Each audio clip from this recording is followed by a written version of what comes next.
जय हिंद बच्चों, शिक्षा लोक के इस लर्निंग प्लेटफॉर्म पे आप लोगों का हार्दिक स्वागत है। बच्चों, इससे पहले हमने जो हिस्ट्री क्लास 6 का जो एनसीईआरटी का बुक था उसका चैप्टर 2 आखेट खाद्य संग्राहक से भोजन उत्पादक तक जो हमारा चैप्टर था उसको पढ़ा था और बच्चों समझा था। लास्ट टॉपिक हम लोगों ने कि आरंभिक जो मानव थे वो कृषि और पशुपालन कैसे शुरू किए, उन्होंने के बारे में, जैसे उन लोगों के बारे में हम लोग को कैसे जानकारी मिली कि वो लोग कृषि और पशुपालन जो था वो करते थे। तो इस सभी टॉपिकों को हम लोगों ने इसकी पहली वाली वीडियो में बच्चों कवर किया था।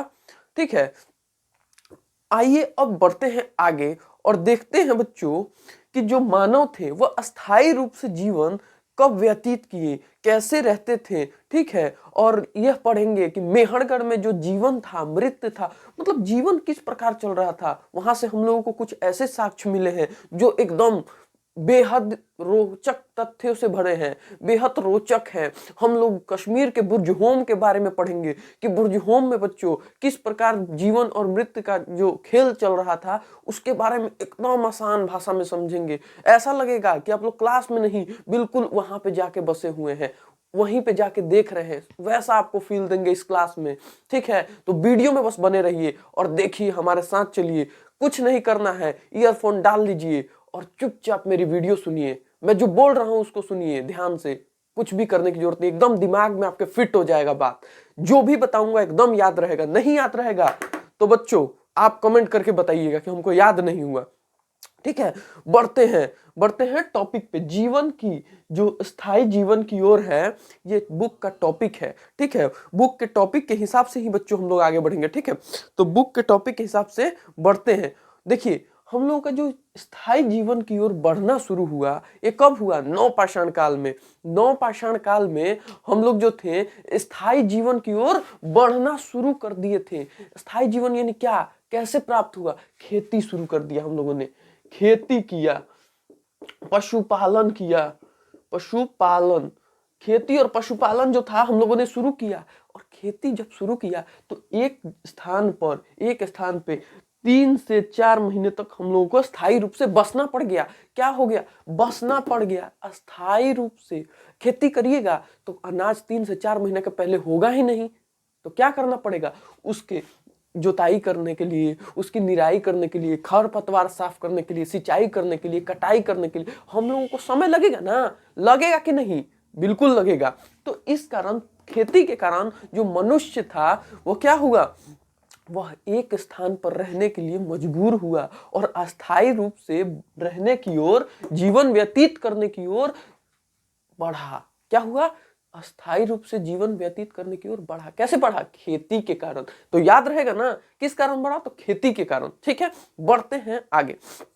अब देखिए, हम लोगों को कैसे पता चला कि ये अस्थायी रूप से ही रहते थे? तो पुरातत्वविदों को कुछ स्थल, झोपड़ी जो है, कुछ स्थल ऐसे मिले हैं, झोपड़ी मिली है, घरों के जो मतलब प्रमाण मिले हैं, जिससे हम लोग को पता चलता है कि यदि मान लीजिए कोई घर बनाएगा, एगो घर बनाया, एगो घर बना लिया। ठीक है, तो मान लीजिए यहाँ पे रह रहा है। ठीक है, तो रहेगा तो घर अगर कोई बनाएगा तो अस्थायी रूप से रहने के लिए बनाएगा तबे ना। हम लोग अनुमान लगा रहे हैं, हम लोगों को पूरा तात्विक सामान मिला है, कुछ भी साहित्य रूप से नहीं मिला है, साहित्य रूप से लिखा हुआ कुछ नहीं मिला। हम लोग बस अनुमान लगा रहे हैं आज के चीजों को देखकर। और मान लीजिए आप कहीं पे, आपके पिताजी, आपके दादाजी कहीं घर बनाते हैं। ठीक है, मान लीजिए घर बनाएंगे, 2 दिन के लिए घर बनाएंगे, 2 दिन के लिए तो नहीं बनाएंगे। मान लीजिए कोई बनाएगा तो 20 साल 50 साल के लिए तो घर बनाता है ना। घर देखिए बच्चों, लोग बोलता है घर एक मिडिल क्लास फैमिली का एक ऐसा सपना होता है ना जिसमें पूरे जीवन की कमाई लग जाती है। तो कोई भी अपने पूरे जीवन की जब कमाई लगाएगा तो वो 2 दिन के लिए लगाएगा कि 2 दिन रहेंगे उसके बाद चले जाएंगे? नहीं बच्चों, वो स्थायी रूप से बसने के लिए लगाएगा। तो इसी प्रकार हम लोगों को पता चला कि जो मानव आरंभिक थे, आरंभिक जो मानव थे, वो लोग स्थायी रूप से बसने के लिए घरों का निर्माण किए थे। ठीक है, अब इसी में एक जगह हम लोगों को मिला, कोई तो जगह मिला होगा ना। तो देखिए, कश्मीर है हम लोगों का, कश्मीर।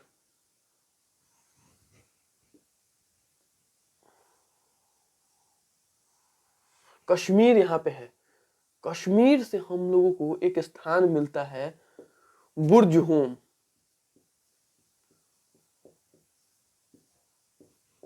बुर्ज होम। अब ये बुर्ज होम जो जगह था, यहाँ पे देखा गया कि लोग गड्ढे के घर बनाए हैं। देखते हैं, मतलब गांव के क्षेत्र में आप देखिएगा, जो कुतवा होता है गड्ढा खोन खोन के और अंदर घुस जाता है। ठंडी के दिनों में चाहे गर्मी के दिन में भी गड्ढा खोन देता है, एक खूब बढ़िया सा, मतलब देखिए खूब बढ़िया से ऐसे गड्ढा बनाता है और उसे के अंदर घुस जाता है। तो ये क्या है, वो अपना घर निर्माण करता है। तो जो आरंभिक मानव थे वह बुर्ज होम से हम लोगों को दिखा कि गड्ढा बना के रहते थे। कैसे? गड्ढा, गड्ढा जो था बना के, गड्ढे का घर बना के रह रहे थे, ठीक है, जमीन के अंदर, जिससे के अंदर जो थी बच्चों इन्होंने सीढ़ियां बनाई थी।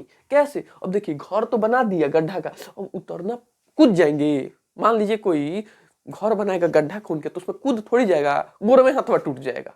कूदेगा तो क्या होगा, गोरे हाथ टूट जाएगा। तो उन्होंने क्या किया, सीढ़ियां इसमें बनाई, ठीक है। तो सीढ़ियां इन्होंने बनाई। अब ये गड्ढे का घर वहां पे कश्मीर में, आपको पता होगा बच्चों, कश्मीर में ठंडा पड़ता है, कड़ाके की ठंडा। जैसे उत्तर भारत में भी ठंडा पड़ रहा है ना, वहां 12 मास ठंडा है, ठीक है। वहां पे क्या है, 12 मास ठंडा है। तो जब ठंडा पड़ेगा तो ठंड से बचने के लिए कोई ना कोई उपाय तो लगाना पड़ेगा। तो गड्ढा के नीचे घर बनाते हैं। आपको बच्चों पता होगा, नहीं भी होगा तो जान लीजिए, पृथ्वी के जितने हम लोग नीचे जाएंगे गर्मी बढ़ता जाता है। समझ रहे हैं, गर्मी बढ़ता जाता है। पृथ्वी में जितना नीचे खुदाई करिएगा गर्मी बढ़ता जाएगा। तो इसी प्रकार ये लोग गर्मी के लिए गड्ढे के घर बनाते थे और उसमें सीढ़ियां बना देते थे। समझ में आ रहा है? चलिए आगे बढ़ते हैं, आगे हम लोग बढ़ते हैं, ठीक है। अब जो झोपड़िया के अंदर और बाहर चूल्हे मिले हैं। घर तो गड्ढा का बना लिया, मान लीजिए गड्ढा है, गड्ढा का घर बना लिया, इसमें सीढ़ी उतरने के लिए बना लिया, अब इसमें रह रहा है यहाँ पे। तो जो घर के अंदर चूल्हा मिला है और बाहर भी इधर चूल्हा मिला है। हम लोगों को क्या मिला है, घर के बाहर और अंदर दोनों तरफ खाना पकाने के लिए चूल्हा मिला है। जो प्रारंभिक बच्चों युग था उसमें देखिए जो उपकरण थे उसमें अंतर आते गए। जैसे जैसे मानव सभ्यता ने विकास किया उनके हथियार छोटे होते गए, ठीक है, हथियार छोटे होते चले गए। आपको मैं हथियार दिखाने का प्रयास करता हूँ, मेरे लैपटॉप में है, जस्ट मिनट बच्चों रुकिए, मैं दिखाता हूँ आप लोगों को। ये देखिए, दिख रहा होगा आप लोगों को, दिख रहा होगा, देखिए किस प्रकार है। ये देखिए, ये जो है हथियार बना हुआ है। हथियार ये किस चीज का है बच्चों, पत्थर का है। देखिए आप लोगों को दिख रहा होगा, पत्थर का ये हथियार है। ये सब ये पत्थर का हथियार है। नवपाषाण युग के कुछ उपकरण ये पत्थर का हथियार है ये सब, ठीक है, दिख रहा है ना। चलिए आगे बढ़ते हैं, आगे बढ़ते हैं बच्चों। अब बच्चों आगे बढ़ते हैं। आपने देख लिया कि जो वो लोग मतलब औजार बनाते थे, किस प्रकार के औजार बनाते थे बच्चों। डिजिटल बोर्ड तो नहीं है, लेकिन एक दोस्त से आज मैं ये लैपटॉप मांग के लाया हूं आप लोगों को दिखाने के लिए, ठीक है। तो हम लोग चलते हैं आगे, ठीक है। आप लोगों की कृपा रही हम लोगों पे, आप लोगों को वीडियो अच्छा लगा तो जरूर डिजिटल बोर्ड भी लगाएंगे, डिजिटल बोर्ड से भी आप लोगों को पढ़ाएंगे और फिर बेहतर बताएंगे, एकदम इससे भी बेहतर। आज भी समझ में आएगा और उस समय तो ऐसा समझाएंगे कि दिमाग से 10 साल बादो बाहर नहीं जाएगा। तो बढ़ते हैं और समझते हैं। अब देखिए इन लोग सीढ़ियां बना लेते थे, चूल्हा बना लेते थे, चूल्हा बना लिए। मान लीजिए अब चूल्हा बनाए तो चूल्हा काहे के लिए बनाएंगे, अनाज उनाज पकाने के लिए बनाएंगे। तो अनाज के भी साक्ष्य मिले हैं हम लोगों को, क्या, जले हुए अनाज के। हम लोगों ने इससे पहले के जो क्लास थी उसमें भी बताया था कि जले हुए अनाज के साक्ष्य मिले हैं। क्या बच्चों, जले हुए जो अनाज होते हैं, जले हुए अनाज, इसके साक्ष्य मिले हैं हम लोगों को। अब बताइए आपके घर पे अनाज बन रहा है, दाल भात बन रहा है, मान लीजिए दाल चावल, अंग्रेजी मीडियम वालों के लिए क्या कहते हैं उसको, दाल फ्राई एंड जीरा राइस है, ये मान लीजिए बन रहा है। तो कुछ ना कुछ बर्तन में बनेगा, एकदम हवा में तो बनाएंगे नहीं है, हाथ में थोड़ा रख के, चाहे हवा में तो नहीं ना बनेगा, तो कुछ बर्तन चाहिए। तो इन लोगों के पास भी कुछ बर्तन हम लोगों को मिले हैं। मान लीजिए ये हंडा मिला है इन लोगों के पास, हंडा मिला है। तो बर्तन इन लोगों के पास से हम लोगों को कुछ मिले हैं, ठीक है। तो बर्तन मिले हैं। अब इतनी सभ्यता विकसित हो गई, इन्होंने घर बना लिया, चूल्हा बना लिया, आग का खोज कर ये दिया था पूरा पाषाण काल में, इन्होंने बर्तन बना लिया, तो खाना भी बना लेते थे, खाना भी बना के खा रहे थे। जो आज के समय हम लोग खा रहे हैं, दाल चावल गेहूं आटा, ये भी खा रहे थे उस समय, ठीक है। अब ये किस पर खा रहे थे, ये उस समय की बात है, लेकिन ये अनाज के हम लोगों को साक्ष्य मिले हैं, प्रमाण मिले हैं, ठीक है। तो ये लोग खाते थे। अब बात है कि मान लीजिए ये लोग इतना जब विकसित हुए थे, तो क्या ये लोग कपड़ा वपड़ा पहनते थे? तो जी बिल्कुल, ये आज कपड़ा पहनते हैं ना आप लोग, खाना खाते हैं तो ये लोग भी कपड़ा पहन रहे थे। कपास से बने छाल से ये लोग कपड़ा बना रहे थे, कपास से छाल से कपड़ा बना रहे थे, और जानवरों के छाल से कपड़ा बना रहे थे। जानवर को मार देते थे, उसको खा जाते थे, और उसका छलवा उतार के धूप में सुखाते थे, और सुखाने के बाद बड़ा गर्मी इन लोगों को उससे मिलता था। तो मान लीजिए कोई भी कश्मीर में रहेगा, कश्मीर में रहेगा, तो ठंडा से बचने के लिए कुछ ना कुछ तो करेगा ना। तो ये लोग छालों का कपड़ा बना रहे थे, ठीक है। ये लोग छाल से कपड़ा बना रहे थे। आप समझ सकते हैं उस समय जो बड़ा टेक्नोलॉजी आया नहीं था, नायलॉन का कपड़ा, जारा अरमानी नहीं आया था, जारा और पीटर इंग्लैंड ये सब नहीं आया था, छाल का कपड़ा बन रहा था, ठीक है। आगे बढ़ते हैं, आगे के टॉपिक को देखते हैं। यहां तक कोई डाउट है तो आप लोग बताइए, इस टॉपिक में कोई भी समस्या आई हो तो बताइए। ये लोगों ने क्या किया, बुर्ज होम से हम लोगों को मिला कि ये लोग जो थे घर बना रहे थे, कैसे, गड्ढा में, और सीढ़ी बना ले रहे थे, और सीढ़ी के बाहर एक चूल्हा और घर के अंदर एक चूल्हा, और चूल्हा बनाएंगे तो हंडा भी रखने के लिए इस पे बनाएंगे, कुछ मतलब बर्तन भी बनाएंगे, तो बर्तन भी इन लोगों ने बनाया था। अब ठंडा लगता था इतना, कश्मीर में रहेंगे तो आप जाइएगा तो याद रखिएगा ठंडा लगता था, तो ये लोग कपास के और मतलब जानवरों के छाल से बने कपड़े भी उपयोग करते थे। अब आता है बच्चों मेहरगढ़। ये आप लोगों ने कश्मीर देखा ना, कश्मीर के जस्ट ये हमारा नापाक नापाक देश है, इसको पहचान लीजिए, नापाक। तो ये जो है यहाँ पे मेहरगढ़ है, क्या, मेहरगढ़, मेहरगढ़, मेहरगढ़ यहाँ पे है बच्चों, ठीक है। तो मेहरगढ़ हम लोगों को, मेहरगढ़ से मिट्टी के घर बनने के साक्ष्य मिलते हैं। नवपाषाण युग में एक महत्वपूर्ण स्थल जो था ये मेहरगढ़ था, और यहाँ से हम लोग को क्या, गेहूं और जौ के अनाज के उपजाने के भी साक्ष्य मिलते हैं। आइए आपको मैं अपने लैपटॉप पे दिखा रहा हूँ, ठीक है, कि मेहरगढ़ जो था वो किस प्रकार के, वहां से हम लोग को क्या मिला है। 1 मिनट रुक जाइए बच्चों, ये देखिए आपको मैं दिखाने का प्रयास करता हूं। ये देखिए यही है मेहरगढ़, ठीक है। दिख रहा है आप लोगों को, दिख रहा है, थोड़ा सा लाइट बढ़ा दूं, रुक जाइए,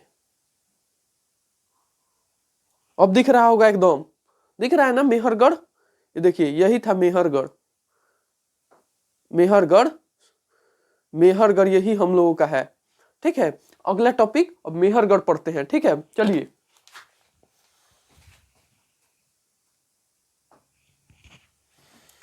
अब चलिए बच्चों मेहरगढ़ को थोड़ा देखते हैं। जो मेहरगढ़ था बच्चों हम लोगों का, यह कहाँ था, किरधर और सुलेमान पहाड़ियों के बीच। यह जो बच्चों था नवपाषाण युग का एक महत्वपूर्ण स्थल था। यह नवपाषाण युग का एक महत्वपूर्ण स्थल था, और यह जो था बोलन दरे, एक स्थान है बच्चों, बोलन दरे बहुत बड़ा क्षेत्र है, के पास का एक उपजाऊ क्षेत्र था। हमने बताया था आपको कि गेहूं और जौ के जो साक्ष्य मिले हैं हम लोगों को सर्वप्रथम खेती के, वो यहीं से मिले हैं, मेहरगढ़ से मिले हैं।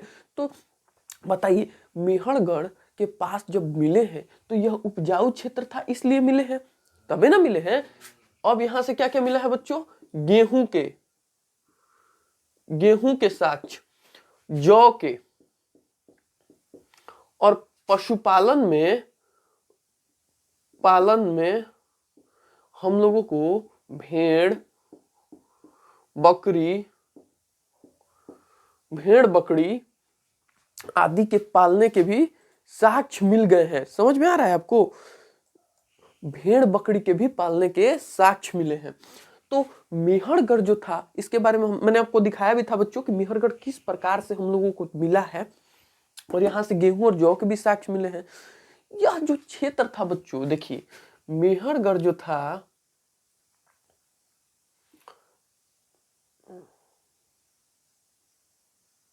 मेहरगढ़ जो था, ये हमारे नापाक जो दोस्त है बगल में, इसी देश के अंदर आता है। और यह जो था ईरान, ईरान इधर है बच्चों, ईरान है, ईरान, अफगानिस्तान, चीन के जो व्यापार मार्ग था, इस पे ही बसा हुआ क्षेत्र था। यह मेहरगढ़ है। क्या है? मेहरगढ़, मेहरगढ़। तो यह ऐसे स्थान पे बसा हुआ था बच्चों। मेहरगढ़ जो था, ये देखिए मेहरगढ़ एक व्यापारिक मार्ग पे भी स्थित था। शायद उन जगहों में से जहां लोग मतलब व्यापार मार्ग के लिए इस्तेमाल करते थे। ठीक है, यहां से हम लोगों को बताइए पहले मेहरगढ़ से किस किस चीज के साक्ष्य मिले हैं। तो गेहूं के साक्ष्य मिले हैं, जौ के साक्ष्य मिले हैं, उसके बाद आप देखिएगा तो पशुपालन में भेड़ बकरी के पशुपालन के भी साक्ष्य मिले। यहां पर बच्चों एक तथ्य जानिए, यहां पर इंसान और बकरी को एक साथ दफनाने का भी साक्ष्य मिला है, यानी युगल सावधान का साक्ष्य मिला है। यहां से क्या मिला है? युगल सावधान। लेकिन कौन सा युगल? जानवर के साथ, दो प्राणियों का नहीं मिला है, दो व्यक्तियों का या दो स्त्री पुरुष का साक्ष्य नहीं मिला। जानवर और जो आपका बकरी है, इसको दफनाने का। और वही बुर्ज होम से, अब देखिए बुर्ज होम बताना आपको बच्चों में भूल गया, बुर्ज होम से कुत्ते के, कुत्ता जो होता है, कुत्ता तथा मानव, मानव, कुत्ता तथा मानव के दफनाने के एक साथ साक्ष्य मिले हैं। ठीक है, तो ये मेहरगढ़ जो है, यहां से क्या बकरी और इंसान को एक साथ दफनाने के, तथा बुर्ज होम से कुत्ता और जो आपका मनुष्य है इसको एक साथ दफनाने के साक्ष्य मिले हैं। यानी इन लोगों के साथ उनके पशु, हम लोगों को क्या पता चलता है कि जो पशु थे, इनके जो पाले गए पशु थे, उनको भी इनके साथ दफना दिया जाता था। क्या किया जाता था बच्चों? इनके साथ दफना दिया जाता था। बात आपको समझ में आ रहा है ना? कहीं कोई डाउट तो नहीं है? कोई डाउट तो नहीं है आप लोगों को? चलिए अब हम लोगों को इनके साक्ष्य कैसे कैसे प्राप्त हुए इसके बारे में थोड़ा सा जानते हैं। ठीक है, कैसे कैसे इनके जो साक्ष्य थे ये हम लोगों को प्राप्त हुए। अच्छा बताइए बच्चों, आपसे एक प्रश्न पूछता हूं, जो बुर्ज होम था वहां के लोग कपड़े पहनते थे कि नहीं? कपड़े के साक्ष्य मिले हैं कि नहीं? पहनते थे। बहुत अच्छा। और बताइए, अब मैं पूछूं आपसे कि जो बुर्ज होम था हम लोगों का, वहां पे जो इंसान था उसको किस जानवर के साथ दफनाया जाता था? कुत्ते के साथ। एकदम सही। और बताइए, अब आपसे मैं एक सवाल पूछता हूं, बताइए मेहरगढ़ में कौन से दो अनाज्यों के साक्ष्य मिले हैं? गेहूं और जौ। अच्छा बताइए, जो बोलन दरा है ये किस देश में आता है? पाकिस्तान में। बोलन दरा कहां आता है? पाकिस्तान। और मेहरगढ़ इसी के पास का एक उपजाऊ क्षेत्र है। मेहरगढ़ क्या है? बोलन दरे के पास का एक उपजाऊ क्षेत्र है। क्या है बच्चों? उपजाऊ क्षेत्र। अब हम लोगों को साक्ष्य मिले हैं कुछ। ठीक है, साक्ष्यों पे बात कर लेते हैं। कुछ हम लोगों को क्या मिले हैं? साक्ष्य।